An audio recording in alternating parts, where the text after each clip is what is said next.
Hi everyone, this is Diana Berringer and following is my case analysis of Chase Sappire, creating a millennial cult brand. For my own purposes, I looked up the definition of product design and thought it might be nice to share that as this definition will guide the reasoning behind my suggestions in this presentation. Product design is the process of imagining, creating, and iterating products that solve end-user problems or address specific needs in a given market. Understanding the habits, behaviors, and frustration of end users is a significant factor in successful product design. The credit card industry classifies its customers into three categories: transactors, revolvers, and dormants. Customers that are considered transactors pay their balances in full and on time each month. They do not pay interest and late fees, which limits the ways that issuers can make a profit off of this group of customers. In the middle of the spectrum are revolvers. They can be categorized into two groups: those that are on-time revolvers and those that are late payment revolvers. On-time revolvers carry a balance but do not miss payments, and late payment revolvers also carry a balance but occasionally miss making monthly payments. 56% of the credit card population are revolvers, of which 38% are on-time revolvers and 18% are late payment revolvers. As this group accounts for over half of the credit card industry, it is important that Chase offer a product that will both retain and attract this group of cardholders. Finally, at the end of the spectrum are dormants. They carry credit cards but do not use them frequently. They also have a tendency to cancel credit cards once initial rewards are redeemed. In order to attract the right customers for its product brands based on the three categories of customers, Chase must get to know them. Following are the steps that will lead them to the right product design. First, they need to identify the target market and their expectations, wants, and needs. Second, they need to determine segmentation basis for individuals in the target market with similar characteristics and needs. Further segmenting the categories of customers will help the marketing team to provide customized products to individuals in a particular segment and gain a competitive advantage. Based on the criteria given for the three categories of customers, I would suggest the following segmentations. Geographic based on city size, as research shows that customers living in large to medium-sized cities or the suburbs prefer using a credit card to pay for purchases as opposed to those that live in rural areas who prefer debit cards or cash. Demographic segmentation using age and income variables. Using the age variable will inherently provide insight into other demographic variables such as life stage and birth era. This variable will also provide insight on the methods of communication for the products and its features that will be most effective. Using income as a variable will provide insight into the customer's potential frequency of card usage. For the psychographic segment, I suggested using lifestyles and needs. By using these variables, Chase will be able to identify its customer values and interests and provide customized rewards and benefits accordingly. For the behavioral segment, I suggested using usage rate and purchasing details as variables. Knowing the details of how consumers utilize their credit cards can help Chase to identify other product offerings that might be helpful for customers. For example, if they see that a customer is taking a significant number of cash advances, they can offer increased cash advance limits to those customers. The third step, Chase must get to know its competitors. By getting to know its competitors, Chase will be able to effectively communicate to its target audiences the advantages of the Chase products and point out their superiority over the competitors. The fourth step. Once they get to know their customers and competitors, they need to develop a marketing strategy that will promote specific brand products to each segment via identifying products and features and unique selling propositions.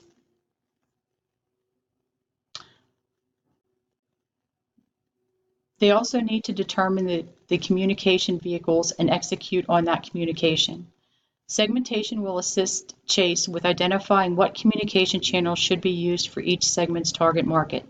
This is a significant step as using the incorrect channel will prevent the target audience from receiving the product offers, thereby resulting in marketing failure. For example, If Chase is using a Facebook business page to promote its product and a majority of the target audience either does not use Facebook at all or may use Facebook but not for this purpose, Chase's marketing effort has failed and cost the company unnecessary use of monetary and other resources. Finally, Chase needs to monitor the segment behavior so that they can adjust market targets and size to ensure that their original segmentation is effective. The following slides set forth specific product design and offerings based on customer types presented in our case analysis. Product design for transactors should be a premium product offering rich and exclusive rewards and benefits to its cardholders. This product design should encourage spending that will allow the customer to receive maximum value from the card, and the company will also benefit from maximizing interchange fees, although this is a feature that should not be advertised. Some of the specific features that I came up with for this group were diversified and enriched rewards that include generous rewards for a vast array of expenses, including travel, lodging, car rental, entertainment, and gas purchases. The focus should be on encouraging these cardholders to utilize their Chase cards for all purchases and life experiences. This group may also be interested in co-branded rewards because they may use their credit card for work travel and will appreciate the loyalty program rewards with merchants. Benefits should also include priority access to events and clubs to provide a feeling of exclusivity. Higher monthly credit limits. Some transactors may prefer to put one-off big-ticket purchases on their credit cards, and offering them a higher credit limit combined with a generous rewards program may entice them to charge their big purchase instead of taking out a bank loan. Offering other Chase products at introductory rates. Special offers related to other Chase products such as checking accounts or mortgages will help to develop the Chase brand loyalty. Finally, offering them an app to make purchases using a digital wallet. This feature demonstrates the card's convenience and ease of use. For revolvers, the product design should develop customer brand loyalty. The idea here is to develop customer brand loyalty through a product that proves to them that the issuer has their back and is not just looking to increase profits through the relationship. This will encourage spending and renewal of cards. Some of the specific benefits that I've come up with are diversified and co-branded rewards, just as they were offered for the transactors. Offers of lower interest rates to consolidate credit card balances. Education on financial and credit score management. Issuers can offer budgeting tools that will help cardholders track their credit card spend and forecast potential cash shortages. Communications or alerts that warn customers when they are reaching a spending limit that is outside their historical monthly spend. And finally, enhanced security features. Many revolvers prefer debit cards because they believe that they have superior fraud protection. This feature is a can't-lose strategy as the CARD Act has mitigated both the profitability and popularity of unsecured cards for customers with bad credit. Finally, dormants. This product design should focus on revitalizing customer relationship and should reinforce the value to these customers of holding the Chase brand and communicate the benefits of such. Some of the specific rewards that they could offer are a lower annual renewal fee, offering cash back, as research has shown that cash back rewards are preferred by 61.3% of cardholders. They can start with small target reward programs toward the purchase of low ticket items, get them to activate the card, and then offer enhanced rewards.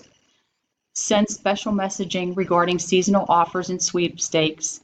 Employ an EMOB program. By focusing marketing efforts on the first 90 days of which a cardholder owns a card, issuers can drive activation and usage. Making special offers and rebates available during these first 90 days. The actions that the cardholders take within the first 3 months on book set the stage for how they will behave in the future. And finally, they can provide a card that offers a high likelihood of approval, as these consumers may have low credit scores from prior financial troubles. Reserve. Is its product design a success? Chase took the time to get to know its target market and their wants and needs. Their target market included younger, affluent, high-income customers that like to travel and experience life. That is the market that made the Reserve card a success. Just based on that fact alone, I do believe that the Reserve card was designed properly and saw overwhelming success with this product. The product design features focused on a market that frequently used their cards and traveled extensively. Some of its features that made it a success are: the card's physical design was appealing to its target market, giving them the perception of being interesting instead of rich. And the rewards and benefits focused on travel, providing a $300 annual travel credit, a plethora of travel and dining rewards, access to airport lounges, and a $100 application fee for credit for global entry or TSA PreCheck. They also revised their approach to communicating the product to its affluent millennial customers via social media and celebrity influencers, effectively reaching their target market. This final slide addresses whether the Reserve card was designed to attract transactors, revolvers, and dormants based on the given criteria. I believe that transactors would be attracted to the product as they would be able to meet the bonus requirement and to earn the initial points rewards. However, if they were not frequent travelers, they would miss out on the true value of the card and have a difficult time offsetting the annual fee. I don't believe revolvers would be attracted to the card, as the product design includes a 21% average interest rate, which is higher than the average at 17.37%. Also, this product does not offer an introductory 0% APR on purchases and balance transfers. And finally, I believe that dormants will be attracted to this product, but they are not necessarily the right type of customer, as their usage will most likely be low after earning the initial rewards points, or they may cancel the card altogether. This is the end of my presentation, and I thank you for listening.